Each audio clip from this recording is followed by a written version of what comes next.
Welcome to Chit Chatter with Ria, the podcast that provides information to you about the legal and political process. Now here's your host, Ria Chattergoon. Welcome back to Chit Chatter with Ria. If you are a returning listener, I appreciate you. Thanks for coming back. If you are a new listener, welcome. Today I have Tina Polsky. She is a state senator, I should say Senator Tina Polsky, in the state of Florida, talking a little bit about what it is like to be a senator, what she does, how it actually works in the state capitol. Tina is a lawyer and a mediator. I have actually mediated with Tina for a number of years. That's actually how we got to know each other. She graduated from the University of Pennsylvania and Columbia Law School. She's married, has 2 kids. Both are in college now, which is crazy to believe. It's just gone by so fast.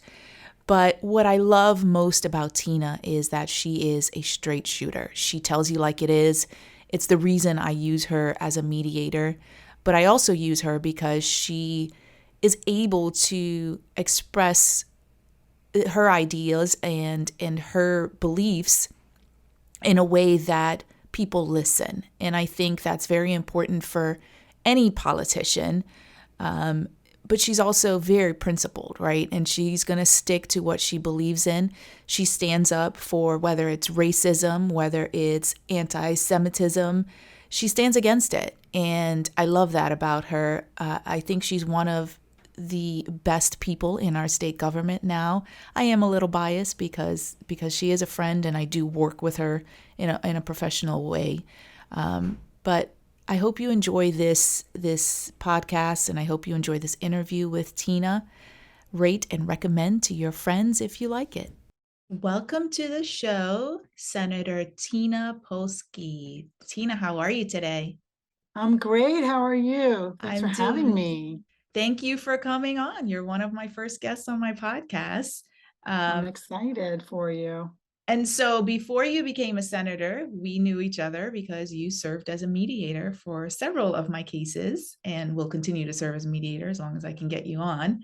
I wanted to start the podcast with a little bit of your history. I know you're a lawyer, you're married, you have children, but what I really want you to express is, why did you want to serve in government?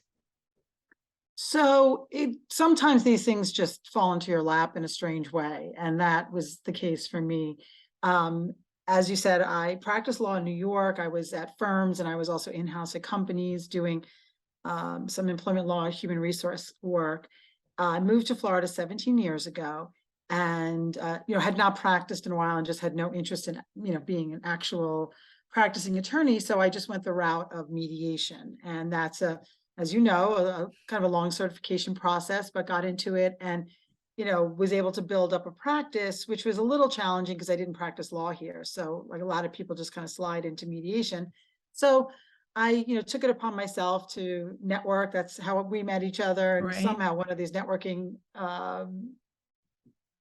I don't even remember, to be honest with you. I don't remember how exactly we met, but that's how it goes, a friend of a friend or something. And so I kind of built up this practice, and it is sort of mostly part-time for me. And so what really happened was I was doing that, and it's, as I said, it wasn't taking up all my time, the mediation, and I was getting involved in the community. I started a lunch club that raised money for charities. We called it the Mitzvah Lunch Club, which means good deed in Hebrew, and was doing that, and that kind of just gave me some exposure. I was a little bit out in the community more. I joined an ADL board, Anti-Defamation League, and was just kind of looking to expand my horizons a little bit. At the same time, when Trump was running in 2015, something you mentioned to me, Ria, which is one of the reasons why you wanted to do this podcast, I felt compelled the same way. We have this ability to do research and to present facts to people because there's a lot of misinformation out there, and people, for whatever reason, look to us because they know that we're capable and smart, and lawyers sort of know how to get to the bottom of things, to put out that information. So from, I'd say, 2015 onward, when Trump was running, I couldn't believe what was going on in terms of misinformation. And I just took it upon myself to be very active on social media really Facebook at the time, Mm-hmm. and to kind of explain things, put forward articles that explained it in a, I thought, in more of a non-biased manner. Like I tried to source it We and make sure it was try. Right. right. But I thought I was picking good articles, good newspapers. Like I would not do something that was, so partisan. I would try not to. Mm-hmm. So I was trying to explain to people the truth. And I was truly devastated when he won. I mean, one of the worst nights of our lives. My husband and I were, couldn't Right. sleep at all that night. It was terrible because I knew what it was going to be like. And I tried so hard to be optimistic. I was like, well, he's from New York. He won't be that bad. He was putting on an act. It was so much worse than I ever imagined it could have been. And so, I'm just, again, continuing to kind of be out there, but I've no official role. And by the way, when I moved from New York to Florida, I was excited that I thought my vote would matter and mean something. Right. And it did. And I volunteered on my own for the last 3 presidential campaigns before I ran. Mm-hmm. So that was my extent of politics. And although I considered myself informed, I didn't know anything about state government. And I would vote absolutely every time. But I didn't know the characters that I know now, and the people that I work with and that I have succeeded in the positions, I didn't know them at all. So it was about a year after the election, and I was doing one of these mitzvah lunch clubs, and it's my club, so I introduced the speakers, and there were some folks there who were involved in politics, and I mentioned something about my frustration level. And they had it in their minds that I'd be a good candidate. So I didn't know. So they said, let's go to lunch. And, with busy women, it was amazing. We actually scheduled it a few days later, sort of a miracle. And we have lunch and we're just chatting about our kids, et cetera. And they mentioned that there's this open state rep seat and would I be interested in running? And I just had no idea what they were talking about. But I'm the kind of person, like I got this, my mouth like clamped on the bone, and I was like, I like this idea. And my husband actually, worked in politics a little bit in the government when he went to school in DC, and he liked it. So I called him on the way home. I said, you want me to run? And like, they know the people and there's no one good running. And so I'm so flattered, and I do have a good profile for it, and the kids are getting older and they were in high school, and Mm-hmm. you work from home so you can help when I have to go away, and blah, blah, blah. And like, by the time I got You already home, had it planned out. Right. So I met with, my fellow state senator, Lori Berman, who I didn't know at the time. And I was with the consultant that everybody used in my area in like a week. And then the whole thing started going. So I ran for state rep. And, one of the reasons I knew I could do it is I was like, why not try? Like I have nothing to lose. It's a 2-year seat. My mediation is kind of part-time. This is a part-time legislative position. If it wasn't part-time, I wouldn't have done it. Now people do fudge the truth a little bit about how part-time it is because you are in Tallahassee. I was just going to say, yeah, you're in Tallahassee a lot. And I mean, listen, you're not doing it for the pay, right? Like the $30,000 pay that politicians get, you're not doing that for the pay. Correct. But it does help, like so in March, when I can't take a mediation, at least, I get some money, and we do get excellent benefits. I will say, kudos to the state of Florida for, Florida Blue. And thank God, I needed it, and it was great. I think I spent $250 last year. So, oh, wow. Yeah, so that is a perk, and you know what? We deserve it because we get paid very poorly and it's a very hard job. I ran for the state rep seat. I had a primary. I did not have a general. It was tough. I came out of nowhere. I mean, my primary opponent had been involved in local politics, and like anything you do, nose to the grindstone, and raised money and got myself out there and did debates. Nobody expected me to do it or sound informed. I had to learn everything. And I won that primary, and then I did not have a general, so I was in for state rep. I did that for 2 years.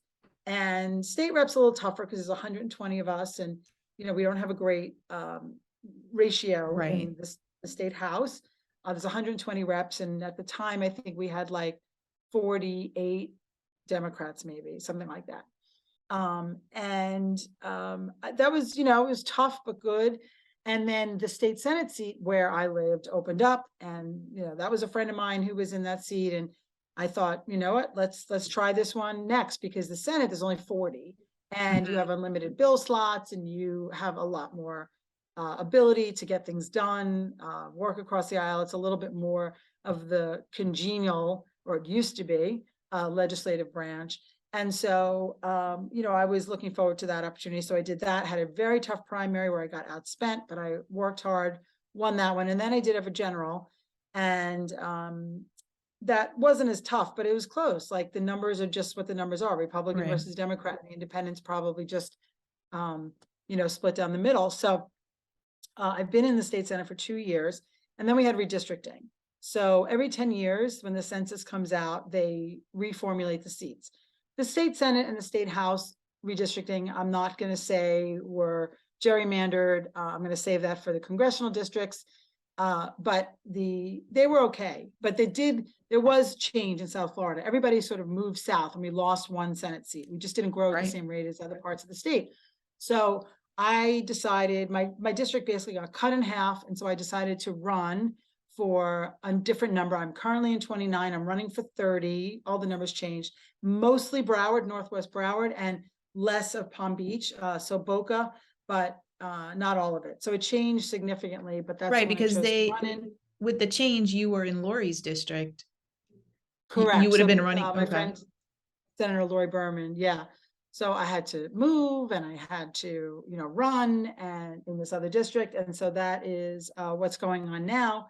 And I did not have a primary, but I do have a general, kind of the same thing, I think, as the last time. The numbers are in our Right. favor, and, I think I have a good record, and I'm proud of that. And so I feel confident going into the general election. So your districts that you're running for, Senate District 30, because a lot of the people who are listening are in Broward County. So it's Coconut Creek, Coral Springs, Margate, Parkland, parts of Boca, North Lauderdale.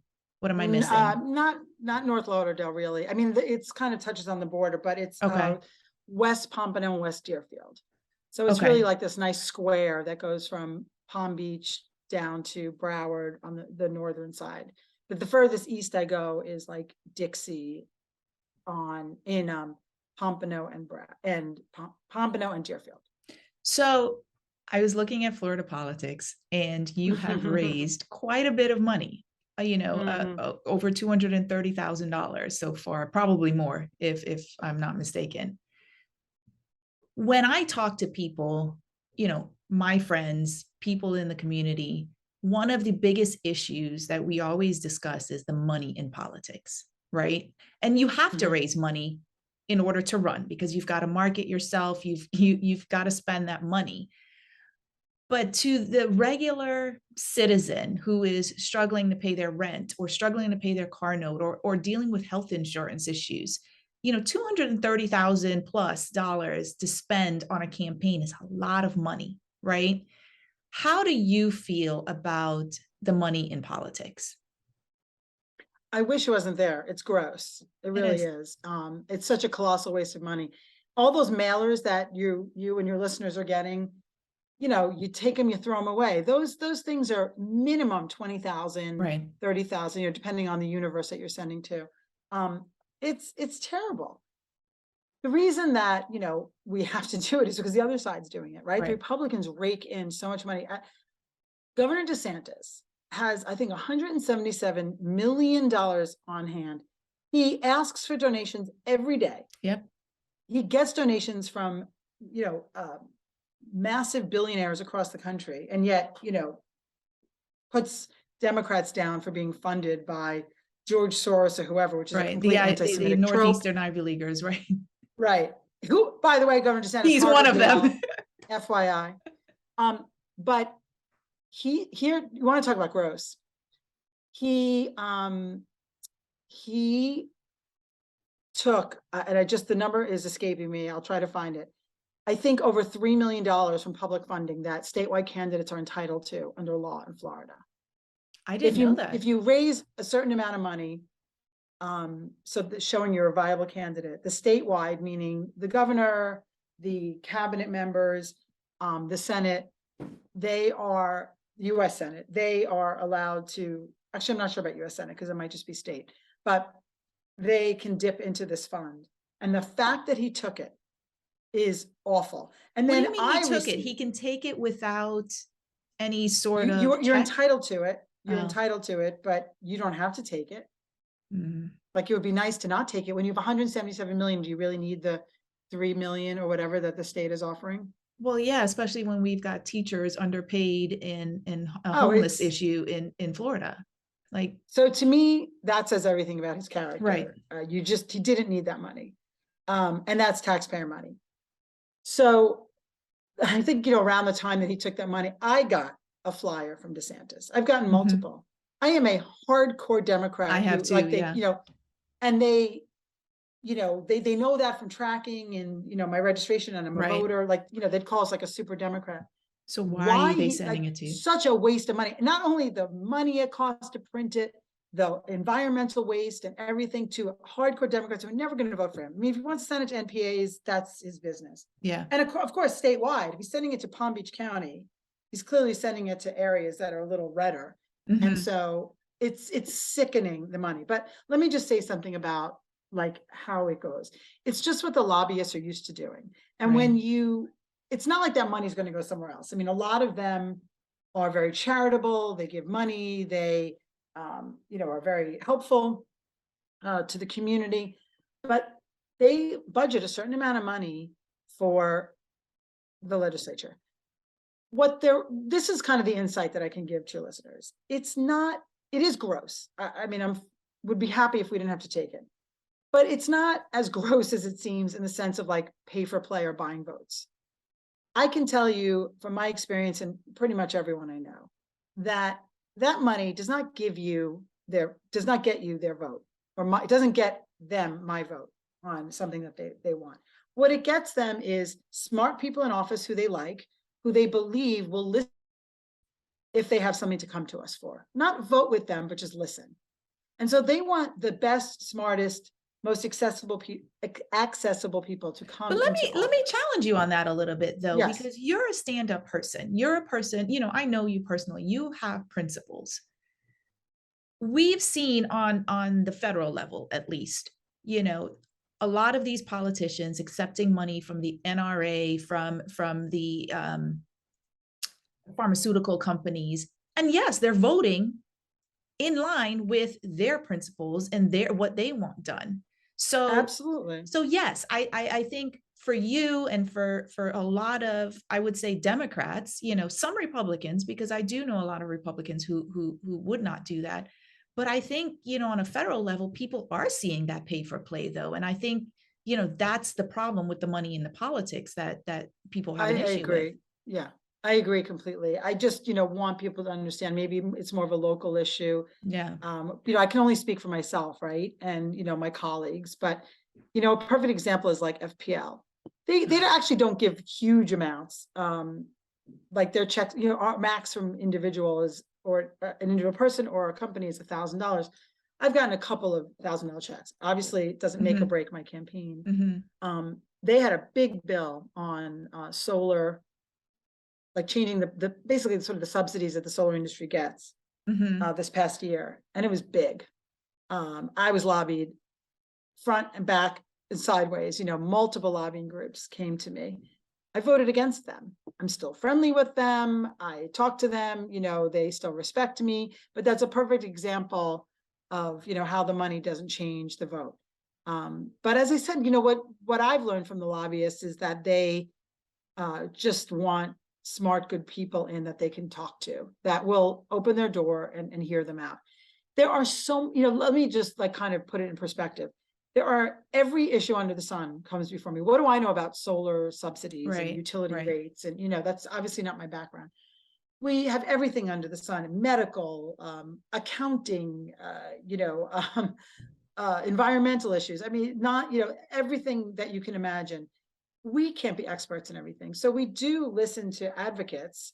Some of them are advocate groups like Sierra Club. Some are paid lobbyists. There are paid lobbyists for advocacy groups, like the good guys. And then there's some not good guys, but they have to come and explain things to us. And one of the reasons too that happens is term limits. They're a tough thing. And what that does is, look, I get it, and I wouldn't be here if it weren't for term limits, probably, because, then someone would stay in office forever and Right. ever. Um, And I don't want to stay in office forever. So I think that it's not a bad thing on paper, but what it does is it gives a lot of power to staff. Every committee that we're on has a huge staff, a lot of lawyers and non-lawyers, and the lobbyists, who every lobbyist I know has been around for 20 It's been years. around forever. Yeah. And so they have an institutional knowledge that I'm going there, that I don't have, but like I'm gaining. So that's another issue, that gives them Well, power. But yeah. talk to me about your staff. So Mhm. you take meetings with these lobbyists, they bring the issues, you discuss it with Mhm. them. How much staff do you have and how do you utilize them when these issues are presented to you? So the Senate, each senator gets 3 staff members. We have the number after the census is 538,000 constituents. And you listed off all my cities, that's a Right. lot of city It's a lot. commission Yeah. meetings I have to go to, et cetera.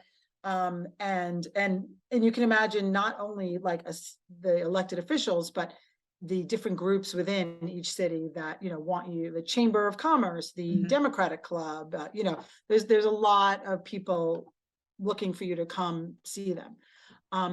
So one person kind of stays back is like the district aide, we call it, and Mhm. they're most in charge of the constituent services. So we get a lot of calls, every day people call seeking help, something or other. Sometimes we can help because it's a state issue. Sometimes it's not. I mean, I can't tell you how many times we just tell them to call their congressperson because we can't help them with, their passport. Right. But, we are a conduit of information.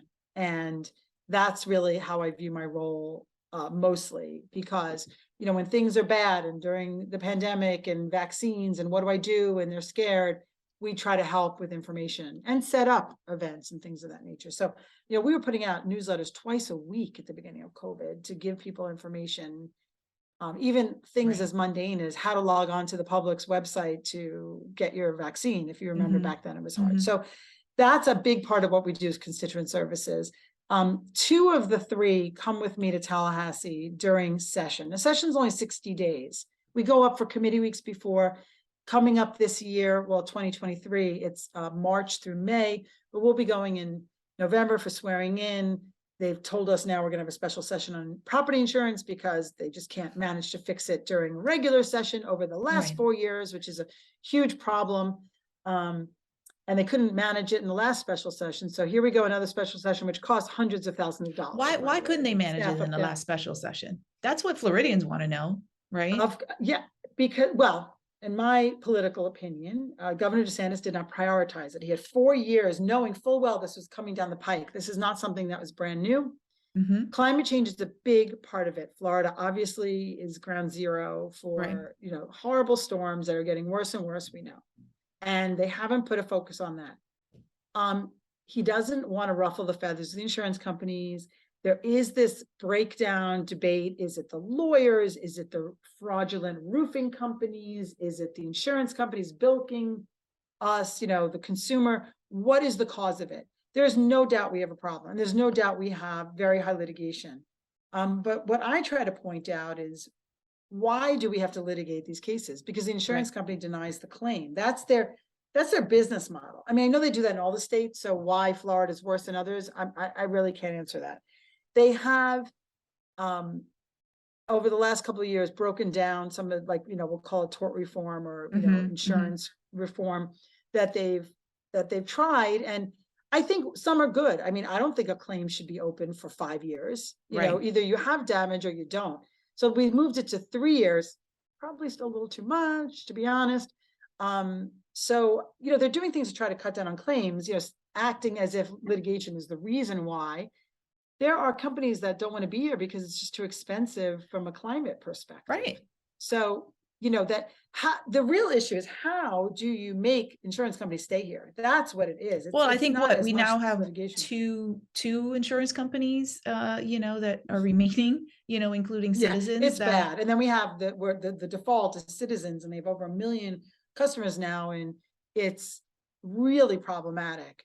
So, actually at the debate last night, the governor talked about, his plans, but all he talked about was litigation. Right. And it's like an easy fallback. It's a lazy way out, in my opinion. It is a lazy way out, and I'll tell you why. So I mediate a lot of the first party property claims, and what I always find interesting is, all of the quote unquote litigation really started ramping up around Hurricane Wilma, right? Prior to that, Florida didn't have a storm for about 11 years. Yeah. So what were the insurance companies doing during that time? I mean, they weren't raking it in. raking it in. Mhm. Their CEOs were buying private planes. And, that's what Floridians are seeing. And so, yes, there is a lot of litigation, but that's because, like you said, they're denying the claims. And now there is this pre-suit mediation, that's occurring. I'm doing some of those, and they Yeah, I are do those too. resolved. Yeah, they are, they're resolving some of them, but not all, right? And But so, you know what's interesting? They complain about the settlements too, because I know a lot of insurance, companies and those who represent them. I talk to them about this all the time. And they say that like a quickie settlement is bad too, because consumer may not be deserving of it. Like, they really may not have a claim, but they're right. paying out something and they're claiming that as, hurting their bottom line or why they're leaving, because now they'll say there's too many settlements. Mm-hmm. So, it's great to settle it. Obviously, it'll cost them less in the end, Right. but they feel like the fact that they're even forced to settle is a problem. And it's just a perspective. Like, that is their perspective. There's some great ideas about like national catastrophic funds that we could set up to help defray some of the costs. You could even have just a Florida centric one. Right. California has that with earthquakes. A bunch of like 20 insurance companies in California band together as a coalition. You could require more insurance companies to stay in Florida if they want to do car insurance, which is very profitable here. Mm-hmm. So, and all the big guys do the car insurance. So there are other things we could do. And I'm not opposed to sensible litigation reform. I was, spoke out strongly against some of the roofing claims. Right. Like, some of these roofers go around and act like public adjusters, and they say, I can get you a new roof for free. And those people are not supposed to get a new roof. Right. Under their insurance policy. And so that's an issue that we dealt with not this past year, the year before. And then actually the roofers won something in court that it was like affecting their First Amendment rights to control what they could say to people in their advertising, I guess. So there's a lot more that the CFO, Jimmy Petronis's office, could be doing to cut down on insurance fraud. He's in charge of insurance. He hasn't done anything. Right. Nothing. I mean, I had a friend's dad call me yesterday. His insurance, well, I guess his mortgage payments, but through his insurance went up $1,000 and a month, which is insane. But everyone's complaining about, the insurance rates raising, and you can't have a mortgage without having insurance. So it's a double-edged sword for most Floridians. What are we going to do? And Hurricane Ian didn't help that, right? No. To those who are listening who haven't voted yet, and by the time this gets published, you might have another week left of early voting. Polls are open 7 to 7. You can vote anywhere in your county. And then, of course, on election day, you have to go to your precinct. Don't go to somewhere else. Right. You're going to get turned away. Make sure you know where you're voting. Don't wait till election day, because what if you don't feel well? Just go on early vote. Or if you have a mail-in ballot, drop it off at this point at an early voting location. If you do put it in the mail, you could track it, make sure, because otherwise, it may get lost. And what I want people to understand is that people complain about inflation. Some people blame the federal government and blame Biden. But what has Ron DeSantis done for your pocketbook over the last 4 years? And this property insurance crisis was well known to him, and he chose to ignore it. I think I started saying this before. He chose to ignore it in lieu of fighting culture wars. Right. And I was at the debate last night, and I think they asked as many questions about transgender reassignment surgery and athletes as they did about property insurance. Right. Do you know that there were 2 transgender girls who played high school sports, and that's what the bill was about? 2. And we wasted so much time. As I said before, 60 days of legislative session. And this is what he's choosing to worry about. Gender reassignment surgery. How many minors are actually doing that? Right. I mean, think about it. It's obviously very serious, very radical, a family decision that they make with their doctor. Why the government would stick their nose in it, I don't know. But it started through the Surgeon General and the Department of Health for Medicare. Like they, if they're paying your money or Medicaid, excuse me, if they're paying for it, you can't have that.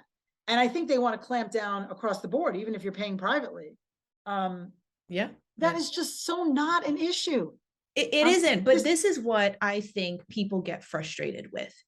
We go out and vote, like you said. We get our we try to get our Democratic senators and representatives in office, but the Republicans are still holding the majority. And then they clamp onto this culture war agenda, right? They bring up the transgender surgeries, abortion rights, banning books, like these little things, critical race theory, which isn't being taught in high school and middle school and elementary school, but they clamp down, and the Republicans are so great with their narrative. They're very good pushing their narrative. And it's the biggest complaint I have, all of my friends have. It's, when are the Democrats going to fight back? When are you going to use, we see the memes now with what they're quoting Dark Brandon when Biden talks out. But every time I see a clip of that, I'm like, yeah, this is what we want to see, but traditionally Democrats don't do that. Is there some internal discussion occurring on how Democrats can take charge of that narrative?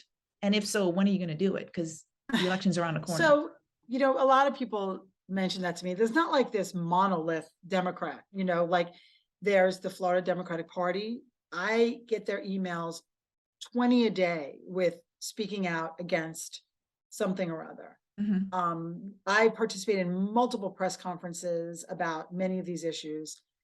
There are, then there's the individual campaigns, and then there's like each, the party for each county, and then there's individual people like myself. A lot of people are not watching the Florida channel when we're on the floor fighting tooth and nail against the Don't Say Gay bill. I personally got the sponsor of the bill to admit the reason he put it forward is there are too many gays and people want to be a celebrity. That was like the biggest Perry Mason gotcha moment of my career. I'm so proud of that. It's going to be used in the lawsuit against, this bill. And that's what we do in the minority party. We parse through the bills. We make them defend it. We try to make the bad bills less bad in whatever way we can. We kill some bills sometimes. That's like our biggest success possible. And we pass some of our own stuff. So like speaking out, I mean, like I couldn't have been more vocal on the floor, in my own social media, posting videos of myself. Like we're out there. The local Palm Beach Democratic Party sends out mailers, are calling, volunteering. They're at every early voting. Like they are there. What I say to people, and our candidates, our big candidates, Christ and Demings, the constant commercials. I mean, maybe it's not as much as DeSantis, but they are hammering home on abortion, and they are calling it out, like absolutely calling out the extremism. So I just don't know really what people mean when they say that. Well, here's what I think they mean. There isn't a cohesiveness in their messaging the way the Republicans do it. And I'll tell you what, amendments 1, 2, and 3 that are on the ballot this election, I went looking at, the state Democratic Party to see what they suggest, and then the counties to kind of see what people, even that isn't cohesive. Some of them have no, yes. Some of them have no. Some of them have, no, and then nothing for the third. And I'm looking at it as someone who can research and look and trying to figure out these issues so that I can share it with my friends. I'm like, but the Dems don't even have a cohesive platform for it. Like, what are we doing here? And so I think that's what people see. Yeah. Well, to be honest, these amendments are not like life altering the way we've had some before, like Amendment 4 for felonies rights, raising wages. I mean, there was a lot more action on those amendments. I think that might have something to do with why there might be differing opinions. There are differing opinions. A homestead exemption is great for these hometown heroes, but at the same time, it's going to hurt county government. So everybody's split on that. And that's okay. Like we do allow the diversity of opinion in our party. They don't. And that's one of the problems with these candidates. They, like the Republicans in Broward and Palm Beach, they pretend to be moderate when they're home, and they're not. They vote with party line all the time. We don't have to do that. And that's one benefit of being a minority. We use our voice. We say what we want. We are split sometimes. Not every bill is as clear cut as the abortion bill, where we were lockstep, But the thing I want to say about messaging is, we all have to take agency. So I say to people when they challenge on that, I said, you are the messenger. Right. You have to be on your social media, share good things. You need to, like, if there's misinformation, you need to clear it up. Use your social media. Don't be afraid. Everyone's like, oh, I'm afraid to talk politics. Don't. Get out there. You have to get your neighbors, your friends to go vote and explain how important it is. But the messaging is us. It's every individual. And I think that's would really make a difference. If everybody spoke out and debunked a lot of the ridiculousness that we see out there. So, no, I agree. If people take away anything from this, it's like, please get out there and express your opinion and fight it. Right, right. Talk to me about how committees work. So you're on several committees. How do you get on those committees? What is the purpose of the committees? And then, why get on those committees? Are you pushing bills through those committees? Because I don't think the everyday person understands what that means. Sure. So I think, as I mentioned before, I'll just talk about the Senate. The House is very similar setup, but I'm in the Senate now. So there's 40 senators. I'm on 6 committees. They technically get assigned by leadership. So we have a incoming Senate president this year. We had one last year. They're, of course, Republican because they have the majority. They have the majority, right? They assign chairs to every committee. On the Senate, we did have, I think, 2 Democratic chairs of like a lower committee. And that's only because we're smaller in size. There are none in the House, Democratic chairs. The point of a chair is they control the meeting. They control which bills get heard, and kind of the flow of the meeting. Bills have to go through technically 3 committees in order to be heard. There are probably 3,000 bills, and in the end of the day, we pass, and this is both House and Senate because they have to go through both and be identical in the end. About 230 or so bills. 95% of those are unanimous, not a big deal. Some are like glitch bills. We have all these like sunshine review things that we do, constantly, that just like there's an expiration and we have to re-up it. Glitch bills, like fixing things from, the year before. So many things are just consequential. They're important enough to do, but and by the way, we haven't talked about the budget. The only requirement of the legislature is to pass the budget. All the other bills are just fluff. So you have to pass the budget, and you have to pass the coordinating bills that like implement the budget. And so that's really all we still have to spend we do spend a lot of time on that. And then each individual senator or rep tries to get certain appropriations for their own districts. And that takes up a lot of time, like trying to get that. And, I feel, especially as a freshman minority member in each of the 2 houses I served in, I'm, very proud to have brought back like millions of dollars to the district. That is sometimes spread. Look, it's not even, but we do get some good money, and the vetoes that the governor does are very often across the board, even though it's not like he necessarily vetoes more of the Democratic appropriation bills. He can also veto regular bills. He only does that 2 or 3 times a year. I hope for good reason. So a bill is supposed to be heard. I'll propose like 20 something bills. I think that's what I did last year. And I did pass, I think it was like 5 total. Part of it is like, it could be an amendment in another bill. So if there's something else, here's a perfect example. Last year, I had a bill on plastic bag or bottle, a study that we wanted to do. I know that sounds lame, a study, because you cannot get them to stop it. You can't get them to allow individual municipalities to ban plastic bottles. They won't allow that. So how do you move the needle and get them to do something? So I actually worked with a couple of environmental groups, and this is what they were seeking. And this is, by the way, how we get a lot of our bills. Advocacy groups suggest them to us. Lobbyists suggest them to us. I did some for the real property, probate group of the Bar Association, you know, like technical things. Those aren't the sexiest bills, but we always Right. pass. They're kind of important. I did an IRA bill that had to do with, recognizing the value of an IRA in a divorce. It's important to people, It's but it's, important, yeah. like not exciting. And that did pass, bipartisan. So you get these ideas. So this plastic bag study was an idea brought to me. I was happy to support it. And one of the reasons we put it forward is because we thought, okay, that could get passed. It's a study, like it's not, going to Right. kill anyone. And it had been 11 years since they did a study before. So like, okay, it's time. So I had it as a standalone bill. It didn't go anywhere. There was a bill on waste management. I can't even tell you exactly what it did. A Republican had it. It was suggested to me this would be a good vehicle for my bill to be an amendment. It went through and it passed. And so it's part of a larger Republican bill. And that's kind of the good stuff that we do together.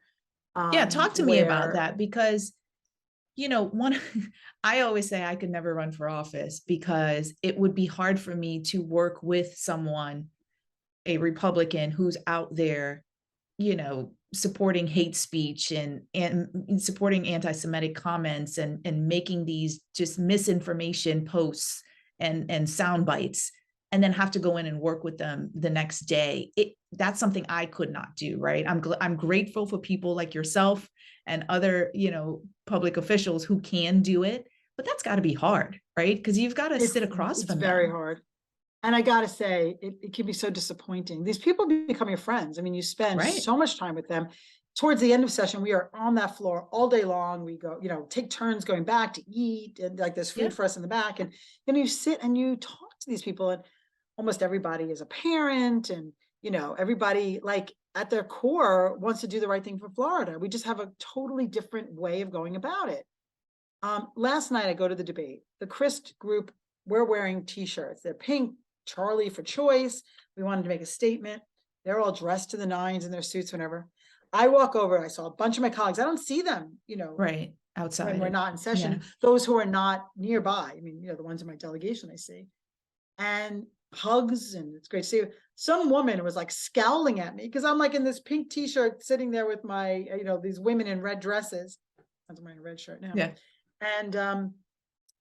And like we all get along. It's hard to explain. And as I said, we passed like 95% of the bills are bipartisan. And they, back to your committee question, they will hear some of our bills. Not all of them. They're not hearing my gun safety bills. That's for I was just going to ask you about the gun safety, because you proposed, I think proposed, like 4 bills. Always. Yeah. I had 4 bills this past year, but they won't hear them because they don't want a hearing. They don't want their members to have to vote no. Right. It's not a good look. So they just don't put it up for hearing. But they'll put up other things for hearing, and that's how I'm able to pass bills. The ratio is, it's not even to the numbers. Obviously the numbers are larger than ours. So you'd say, okay, well, that percentage, they passed those bills. It's more than that, but they do pass some of our bills. Sometimes they hold it over our head towards the end of session. Don't you give us a hard time on this, or we're not going to hear your bill. Because if you run out of time, it's over. Like the bill is not heard, it does not become law. So the committee process is, you hear the bill. Sometimes people testify, sometimes they don't. Big consequential bills, the abortion bill, don't say gay, you have hundreds of people sign up to speak. And Tallahassee is not a convenient location. Right. And so it's very difficult for people to come, but they do. And there's amazing advocates out there and individuals who come all the time. And you asked before about setting up committees. I request some, and I got some of what I requested. Some the leadership, the Republican leadership assigns it.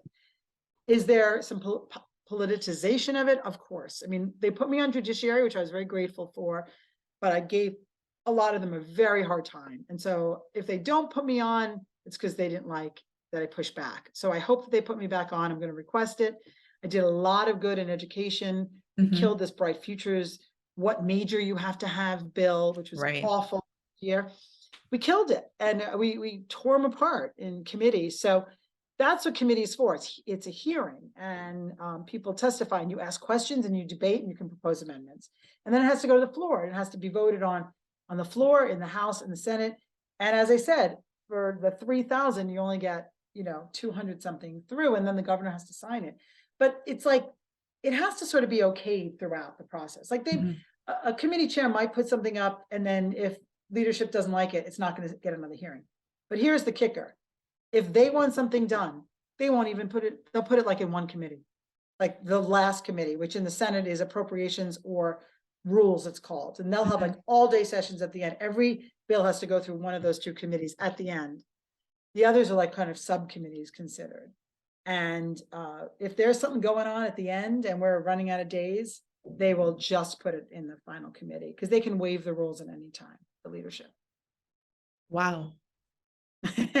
So So how that's a bill becomes a law. right. But that's also sort of the gamesmanship, right? That's Yes, occurring. 100%. Yeah. 100%. Yeah. I wanted to talk to you a little bit about, the pandemic response was not the best in Florida. It was horrific, in my opinion. You were one of the leaders who were actively working on getting testing sites, more testing sites for your district, getting people vaccines, working on unemployment because the backlog.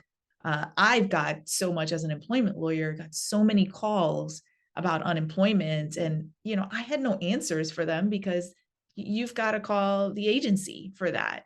There's nothing I can do as a lawyer to do that. I know you said you had some bills on unemployment, or you're looking at some. I don't know if you told me that or if I read that, but tell me where does it stand now, the unemployment issue? So, during COVID, it was a crisis, and, we helped hundreds of people.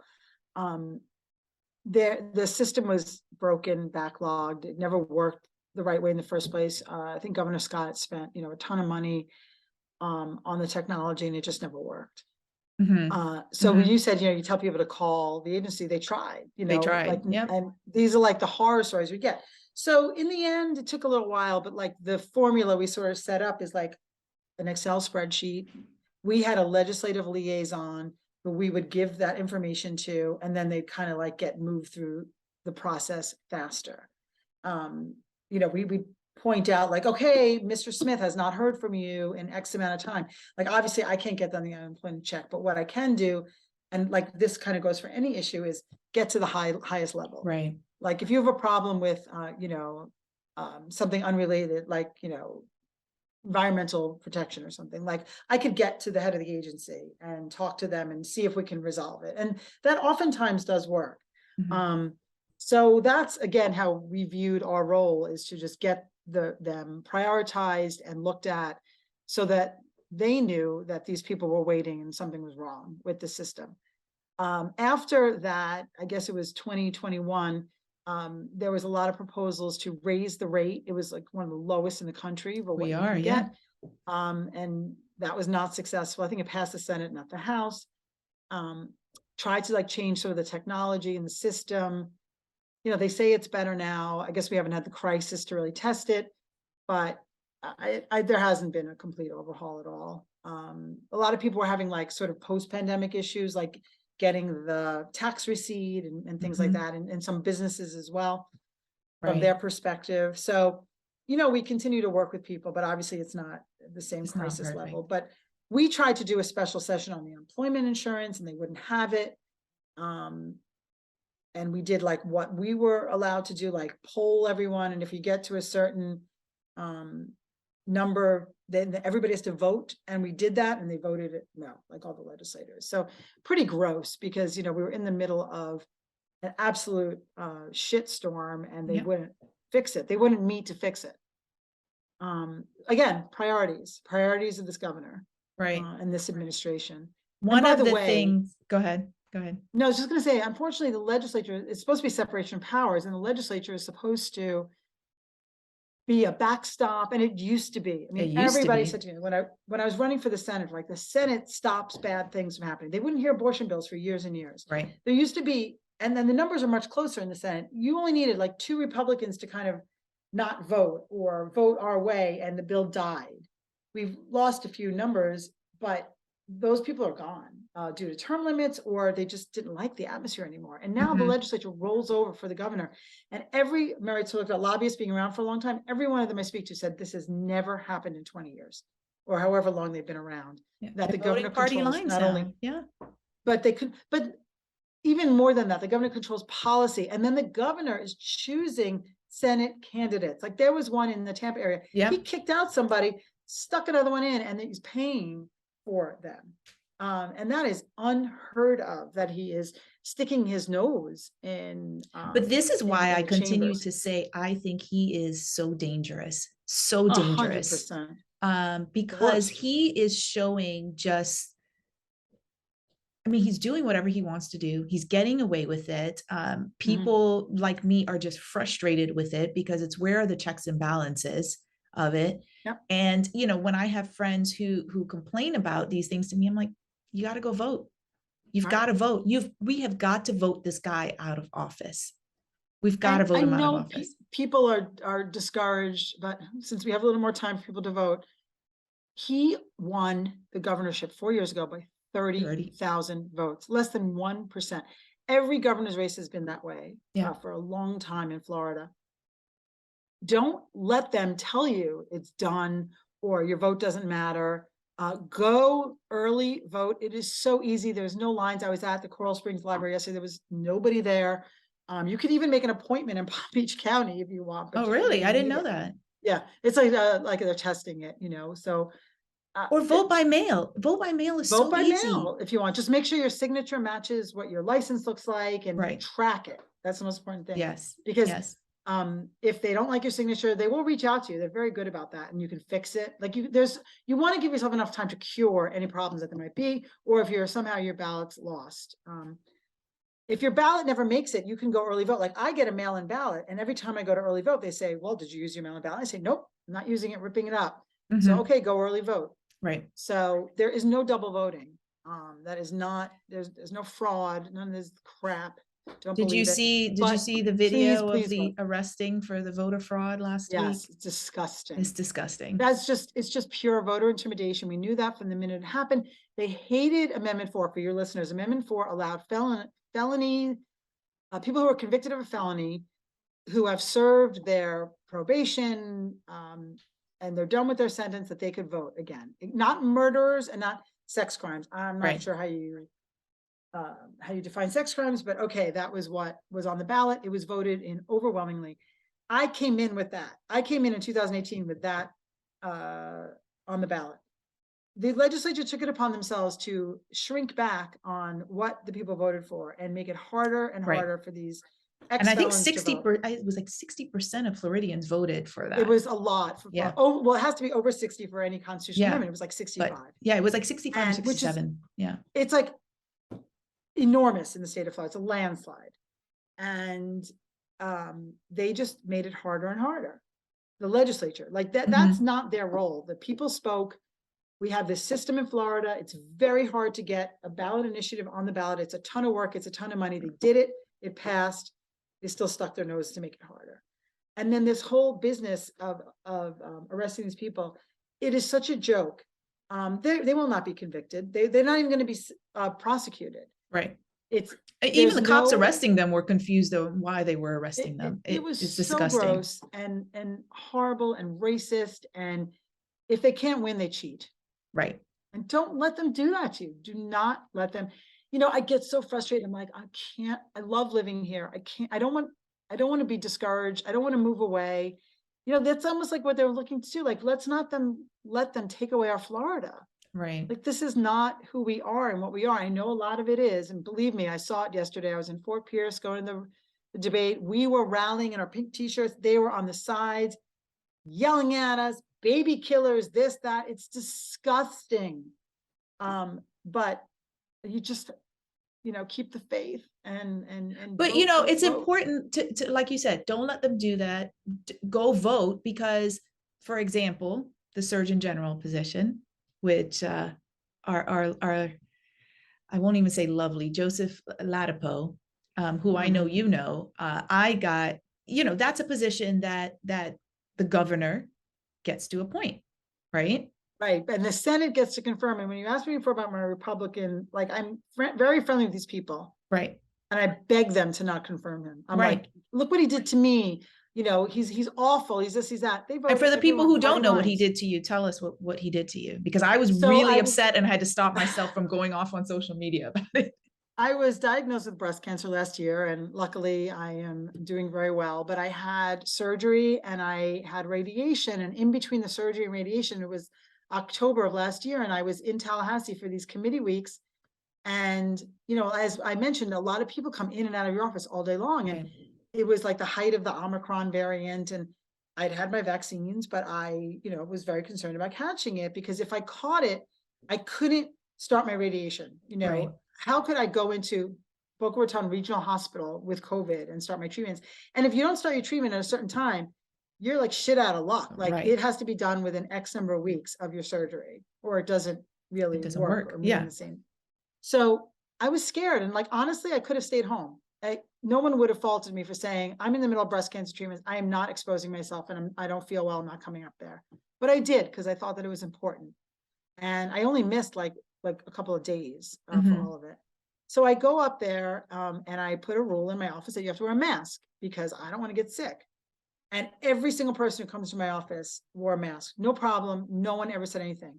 Dr. Latipo makes an appointment to see me because I'm on a committee that's going to confirm him. The Senate has to confirm these positions, like all head of agencies, and there were many last year. And he comes in, and he and his two lackeys will not put on a mask. And I said, please put on a mask. They won't put on a mask. He says, well, let's go outside. I said, no, you asked for an appointment. It's hot. Let's go in the hallway. That doesn't help. I'm asking you simply to wear a mask. You asked for this appointment. And he wouldn't do it. And finally, I kicked him out of my office. And I thought it was a very important story, and I hadn't come public with my breast cancer diagnosis. So I spoke to a reporter. I said, okay, you can report on my breast cancer, and then the next day you can tell the story about Dr. Latipo. People need to know what kind of person he is. He's obviously not a caring doctor, and that he couldn't make this tiny, tiny sacrifice for me. And I was lambasted all over the place, that they found a picture of me not wearing a mask somewhere else. And it was awful, absolutely awful towards me. He was awful. He never apologized. The governor was awful. He came after me. His wife was going through much worse. I was just going to say, his wife was right. Hers was worse than mine, more aggressive, younger woman. It was despicable. DeSantis is a despicable human being. He went after me, never checked on me, nothing. I'm one of 40 senators. Like, he knows who I am. He spoke, and he never apologized. He never on Fox News. Never. Oh my God, I'm so sorry. Breast cancer, terrible. My wife, nothing like that. Dr. Latipo is a horrible human being. So the Senate backed me at first. There was a memo. She can do what she wants in her office. He should have respected that. That was great. But in the end, they did confirm it. So he is the Surgeon General. But since then, he has put out a bogus study that vaccines are bad for young men because it gives them a cardiac something or other. Every scientific journal has debunked this is not a study. This is just bull. Right. He is the one who came out on this awful, like, non-gender affirming care for people. If people need it, they need it, right? For their mental health. How many people are we talking about? So he is a terrible person. He is basically getting us to the point of vaccine hesitancy for kids in school. It is not safe. And we're going to have a real problem going forward with other diseases coming back, even forget about COVID. So this is the kind of person DeSantis wanted, because the guy preceding him, Dr. Rifki's, actually cared and did the right thing. And he was fired as a result, or was made to resign, because he pushed back on the governor. You can't push back on this governor. Right. There is no checks and balances. And his pick for Surgeon General is terrible. But it's also why we need to vote for these state Senate positions, right? Because it's important. This Senate should have never confirmed Latipo. I mean, absolutely, he was just not qualified for the job. And unfit. So, this just going along with whatever DeSantis says, it's extremely scary. And I keep talking about how scary DeSantis is, why he's scary. But it's also scary that these senators don't have a backbone, right? It's terrible. And before we get too far afield, we haven't talked at all about Rubio. And he's I could talk about him. No, but I just don't want people to only, if they're going to vote and they're listening to us, that's the first one on the ticket. Val Demings is a great candidate. She was chief of police in Orlando. She's tough as nails, but she's compassionate and caring, and her heart is in all the right places when it comes to abortion and gun safety. Rubio has signed on to the federal abortion ban. So be it for states' rights, right? Wasn't that exactly what they right. said was important? But no, let's have a federal abortion ban. If Rubio and DeSantis get elected, we will have, and Rubio and his cohorts, get control. There will be a federal abortion ban. If DeSantis wins again, he's going to have a statewide abortion ban. And also they're going for open carry of guns. Right. So not only are they not listening to important gun safety proposals that we are suggesting, they're going even further. But last night, let me tell you, at that debate, no guns allowed. We went through Of a course not. magnetometer. Right. Of course not. Of course But not. there's going to be open carry if he wins again. So those two things. And In the a last thing state where there have been 2 in recent years, horrible mass shootings. massacres. And Rubio stood there, speaking to Fred Guttenberg at that town hall after Parkland and said he would do something. He has done nothing. He is a weenie. We know he's bought and paid for by the NRA, right? And bought and paid and pharmaceutical, he's against the lowering prescription. I mean, who is against lowering prescription drug costs for seniors? Right. So, one thing I'd like to say, and I don't know how much more time we have, but if I'm sure so many people who are like swing voters, unsure, don't really know, will consider themselves moderate. You've heard all the things that we've talked about for this last hour about how extreme the DeSantis-Rubio administrations are. The way to get back, I have a solution, very easy. The way to get back to moderation is to have a divided government.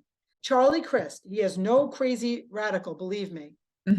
If we have a Democratic governor, who by the way has been a Republican and been an independent, he's very, very moderate. If we have a Democratic governor, he will force us to be balanced, to legislate to the middle. The legislature will still be Republican. There's no way around that at the moment. They can't legislate, crazy bills are going to get vetoed. Something super, super progressive that the legislature hates is not going to get a hearing. So there will be balance in government if we have a Democratic governor. So just please bear that in mind. Even if at your heart, you kind of believe in the Republican ideals or the old ideals, they are not happening in Tallahassee. The old ideals are gone though. The old ideals are gone. And if you kind of afraid of the Democratic Party for whatever reason, I can't imagine why, but if you are, I promise you that this will be the way toward moderation, because I think almost everyone, even if you agree with him, will say DeSantis is too extreme and they don't like everything about him. And he's going too far, but he's going to go even further because he's running for the Republican primary nomination, and he's going to have to go to the right of Greg Abbott and Kristi Noem and everyone he thinks he's going to run against. And Texas already has a 6-week abortion ban. So what do you think Florida's going to do? Right. Of course he's going to have to do it because he wants to be seen as the most right-wing conservative governor. And so we are going to be his petri dish experimentation with how far can he go, and there is no backstop. I'm telling you, the legislature doesn't stop it, and our Florida Supreme Court doesn't stop it because he appointed 3 justices. Vote no on the justices retention. Correct. So that is my closing pitch, Ria. I love it. We'll end there. Tina Polsky, I wish you, I think you're winning your race regardless, but of course, good luck to you. And I appreciate you so much for volunteering to come on this podcast. I hope your message gets across. And any last words, even if it's just vote. Just your vote matters. Don't let anyone make you think otherwise. Your vote counts. Florida has very little fraud. Please, young people, vote. If your kid's in college, there's still time to request a mail-in ballot for them. Yes. From your home district, get sent to them. Do whatever you can to get them to vote. I'm bringing up a ballot to Boston. She's going to fill it out and sign it. I can drop it in a Dropbox. You are allowed to drop it in a Dropbox for your family members and only 2 other individuals. So don't carry a lot because they change the election laws. They want to suppress your vote. Don't let them take away our Florida. Please vote. Absolutely. Well, listen, I hope to have you back on when you're in session or right after session to talk about some of the bills you introduced and what happened with them. Thank you so much, Tina. Thank you, Ria. Great to be on.